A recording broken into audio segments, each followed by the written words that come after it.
dhugaa dubbachuuf baay'ee natti dhagahame. Maal isiniin jechuu barbaadeen namoonni akka keenyaa muuxannoo qaba waan baay'ee dandeenya.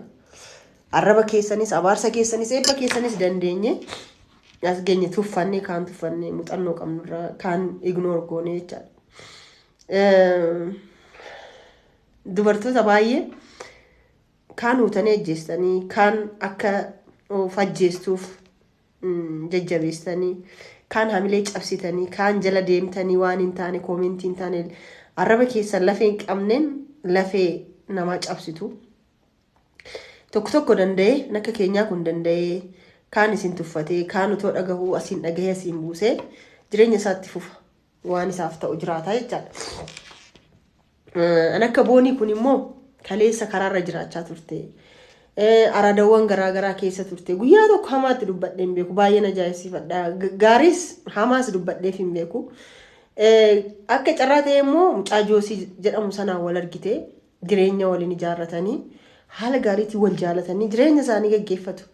Galgala sa'aatii meeqaa teessee lootorii jettee waa babarreessitu nan argaan tattaaffishee.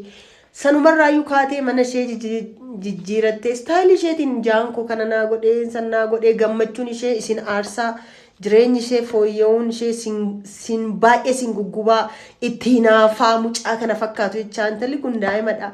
Inni nama waaqayyooti nama macaafa qulqulluu dubbise nama waa waaqaa beeku nama karaarraa kaasee ofitti qabee jiraachisee jireenyatti agarsiisee jajjabeeffamuu too qabu otoo arrabsitanuu filannoo isaa keessa too seentanuu intalli kun waan tokko taatee miti namni ishee suphee sin beeku hin jiru yaada kiyyadha kuni. So haraasmantiin isin irratti taasisaa turtan arraba isin duulee irratti taasisaa turtaniin abdii kutattee hin argine waan ishiin barreessite hin argine. Garuu yoo laaluu kana duras guyyaa 3 dura boosee faarfannaatiin waa hojjettee gadhiistee jirti. Speeshaalii tiktaakiin kun yoo laaltanii yoo hordoftan namoonni baay'ee tiktaak irratti aktiivli hojjetan miira wayii ibsatan rakkoo wayii keessa jiru. Namoota san warreen sixanii laaltanii gaddaanoo hojjetanii like sorkoo fi sokkoo wayii hojjetanii sitti sixanii too gaafatanii warraan dhabdan.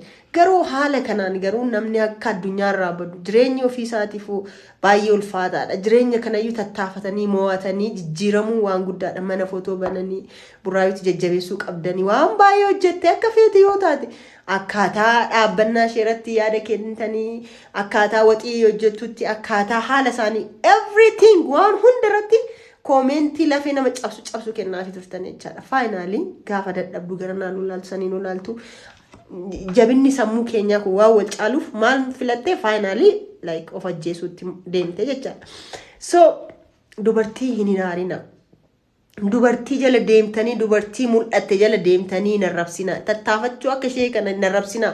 Kaan hin tuxxani badde waan biraa jettuuni hin beekna. Baay'ee beekna baay'een hin beeka. Baay'een isin laala baay'een isin taajjaba. Otoon ofirratti murteesse ta'e otoon akka warra kaawwanii ta'e ana ture yeroo baay'ee duula garaagaraa cabiinsa garaagaraa waan anan hin qabne waan anan hin goone baay'ee naan jedhamee jira garuu baay'een tuffadhaan akkuma isin jedhe jabinni sammuu keenyaa garaagarummaa qaba. Waan inni isin dhaamu barbaade booniin already deemtee jirti. Ani kan hin galateeffachuu barbaadu abbaa warraa ishee sana otoo waa meeqa duula meeqa arraba meeqa otoo jedhaniinu otoo sarpiraayizii godhu otoo chokolaatii bituu waan isheen barbaadde otoo gochaafii jiru I think waan natti fakkaatu yaada kiyyadhaan beeku. Garuu hamilee garaagaraa maatii irraa ta'uu danda'a hiriyoota irraa ta'uu danda'a sooshaal miidiyaa irraa ta'uu danda'a internal and external faaktaroonni kun intalli kun akka dhumarratti lubbuu ishee balleessitu taasisee jira. Please yoo dandeessan nama at least waan lafeen cabsu especially dubartiitiin hin jedhina. Ofii kiyyaafillee sin kadhachaa jira sinii galee hojii hojjennu kam keessattuu dogongoruu dandeenya. Filannoo keenya keessatti like filannoon ani filadhu uffanni ani filadhu kalariin ani filadhu siniif ta'uu dhiisuu danda'a. Filannoo akka kiyyaa kalariin kun siin ta'u naan hin jedhina. Kalariin ani jaaladhee filadhe isinis immoo kalarii keessan jiraachuu qabdu. Miira keessa seenee baay'ee natti dhagahamee jira dhugaa rabbii tokkoffaa intala durbaan qaba maal taatiin na yaaddeessa waa'een carraa dubartoota biyya kana baay'ee na yaaddeessa biirooleen dhimma dubartii irratti hojjetan maal akka jiruuf hojjetan hin beeku biyya kana keessatti Hundaafuu garuu baay'een natti dhagahamee jira. Waaqayyo jajjabinaa kennuufi maatii isheef jajjabinaa kennuuf Joosiif jajjabinaa kennuufi ani isatti hin gaddu because waan baay'eetti agarsiisee jira, jaalalatti agarsiisee jira, kabajatti agarsiisee jira, wantoota barbaachisu hunda godheefii jira. The only thing waan inni shakkuun talii kun of ajjeesuu keessatti duula karaa garaa garaatiin irratti taasifamudha. Kanuma. Rabbi jannataan ishee qananiisu waaqayyo lubbuun ani uumeen balleessinaadha garuu waan gooteefis waaqayyo dhiifamaa godha. Egaan shima akkam jirtu kabajamtoota hordoftoota keenya. Mucayyoon kun kaleessa galgala lubbuu ishii baasteetii jirti. Sababni lubbuu ishii baasteen akkuma amma dhageessan qeequmsa namoonni garaagaraa yeroo garaagaraatti koomentiidhaanis haa ta'u viidiyoo isii olii gadi oofuudhaan yeroo baay'ee isii qeeqaa turanii garuu ishiin kanuma hunda dandeessee obsaan dabarsaa turte.